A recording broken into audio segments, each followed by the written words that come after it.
নমস্কার, আমার নাম ডক্টর প্রীতম ঘোষ। আমি এক ক্লাসিক্যাল হোমিওপ্যাথি ফিজিশিয়ান এবং কনসালটেন্ট।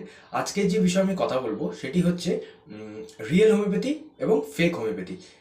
তো এখনকার যারা ট্রিটমেন্ট করছেন ম্যাক্সিমাম ধরে রাখুন 60-70% কিন্তু ভুল হোমিওপ্যাথি খাচ্ছে। আচ্ছা, কি করে বুঝবেন?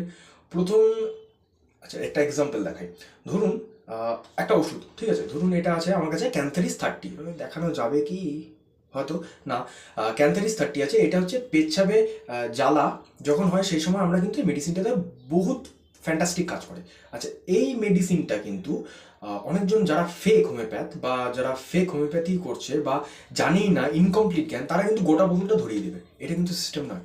তারা কি করতে হবে, হ্যানেম্যান যেটা বলেছে যে এখান থেকে 1 ড্রপ হোক 2 ড্রপ হোক, সেটা কিন্তু ডাইরেক্টলি পেশেন্টের না, ওটা অ্যাকচুয়ালি কী হয়, সুগার অফ মিল্ক অথবা আপনাদের যে দানা, আপনাদের প্রিয় দানা যে চিনির দানা, সেখানে ফেলে 4টে দানা সেখান থেকে বা 6টা দানা, সেটা একটা সিঙ্গেল ডোজ হয়। এটা হচ্ছে হিসাব। তো অনেকজন সেটা মানে না যে দানায় দিচ্ছে কি আছে, আদৌ ওষুধ আছে কিনা। তো ওই কারণে কি হয় যে অনেকজন কি হয়, ডাইরেক্ট ওষুধ নেয়। ঠিক আছে, সেটা এক একজনের ব্যক্তিগত ব্যাপার, সেটা বলা যাবে না। তো এখান থেকে যদি 1টা ড্রপ কি 2টো ড্রপ হাফ কাপ জলে আপনারা নিতেই পারেন, সেটাও হ্যানেম্যান বলে গেছে। আচ্ছা, এবার ব্যাপার হচ্ছে যে যখন আপনি গোটা মেডিসিনটা আপনাকে দিয়ে দিয়েছে, আপনাকে বলছে দিনে 3বার বা 4বার বা 10বার আপনি খাবেন।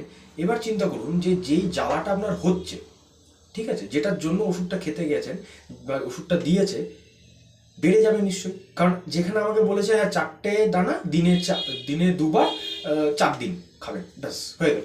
এক এক রকম প্রেসক্রিপশন হয়। ক্লাসিক্যাল প্রেসক্রিপশন ওইভাবে বলা যাবে না, এক এক সিস্টেম এক একজন প্র্যাকটিস করে। তো আপনারাই চিন্তা করুন যে যখন আপনারা এই ওভারডোজটা করছেন, তার অ্যাকশন হবে, ভয়ঙ্কর অ্যাকশন হবে। যেটাই হয়, কি হয়, যখন এই গোটা মেডিসিন, মানে এই যে গোটা মেডিসিনটা আপনি যখন খেয়ে নেবেন, দিনে 3বার হোক 4বার হোক, 10 দিনে শেষ করলেন, 50 দিনে শেষ করলেন, যখন শেষ করবে, এইটার ক্যারেক্টারিস্টিক আছে কিন্তু যে জ্বালাটা হচ্ছে ওই কারণের জন্য, যেটা আমাদের খুব বেসিক, যে বিষে বিষে বিষক্ষয় জিনিসটা কমপ্লিকেটেড, কিন্তু যদি বুঝতে পারেন খুব সোজা।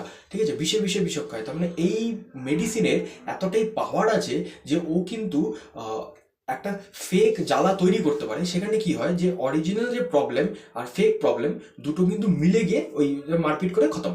ঠিক আছে, এটাই হচ্ছে হ্যানেম্যানের পদ্ধতি। আমি মানে আরও কমপ্লিকেটেড, আমি ইজি করে বোঝানোর চেষ্টা করছি।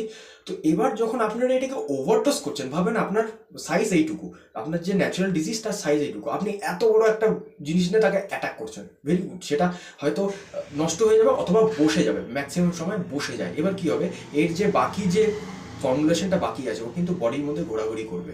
এখন কি হবে, ও কিন্তু রিয়াকশন করবে।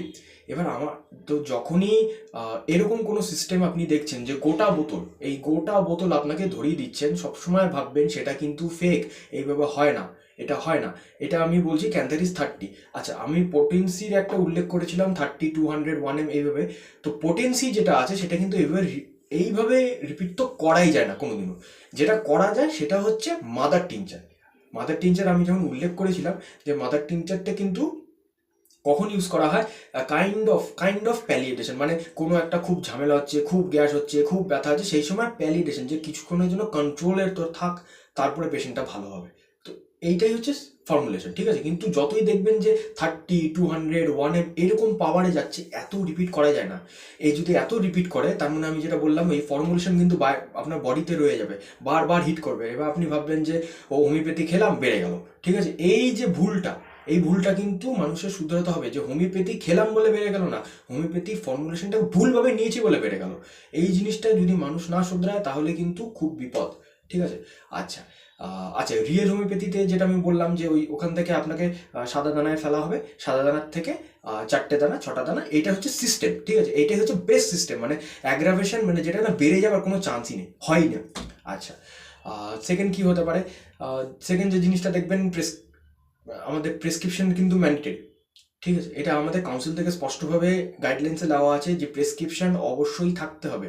তার উপরে কি থাকতে হবে, আমাদের ডিগ্রি কিন্তু থাকতেই হবে। তার উপরে কি থাকতে হবে, আমাদের নাম্বার। দেখবেন আমাদের এখন তো সব অনলাইনে হয়ে গেছে। আমি যখন পড়াশোনা করে মানে বেরোচ্ছিলাম, আমি যে সময় বেরোচ্ছিলাম সেই সময় সেই বছরেই কিন্তু অনলাইন হয়ে গেছে।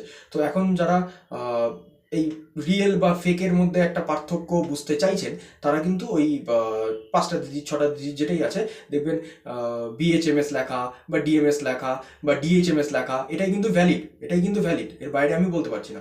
তো এটার যে যত নাম্বারগুলো আছে, এই নাম্বারগুলো কিন্তু আপনারা অনলাইনে ফেলে আরামসে আমাদের মানে যে ক্রেডেনশিয়াল সব দেখতে পারেন, যে আমরা কোথায় থাকি, ডিটেলস A to Z সব দেওয়া আছে। এটা কিন্তু দায়িত্ব আপনাদের, সোসাইটি হিসাবে দায়িত্ব আপনাদের, যে আপনারা ঠিক জায়গায় ঠিক জিনিসটা খান, কারণ ভুল জিনিস কিন্তু যে কেউ খেতে পারে। ঠিক আছে, ভুল জিনিস বসে গেল, হলে হলো না হলে নাই, কি আছে, গেলে তো হোমিওপ্যাথির বদনাম। ঠিক আছে, হোমিওপ্যাথির কিন্তু ভীষণ সেন্সিটিভ সায়েন্স। সমস্যা হচ্ছে আমরা এটাকে যদি ভুলভাবে ব্যবহার করি তো অটোমেটিক গালাগালি খাবে। তো এই তো সিম্পল ব্যাপার যেটা হচ্ছে। ঠিক আছে, ওর জন্য ঠিকভাবে যদি করেন, আপনারা যদি ঠিক জায়গায় আসেন, কোনোদিনও ঠকবেন না। তো আজকের জন্য এইটুকুই, ধন্যবাদ। আর চেষ্টা করবেন রিয়েল হোমিওপ্যাথিটাকে অ্যাপ্রিসিয়েট করা।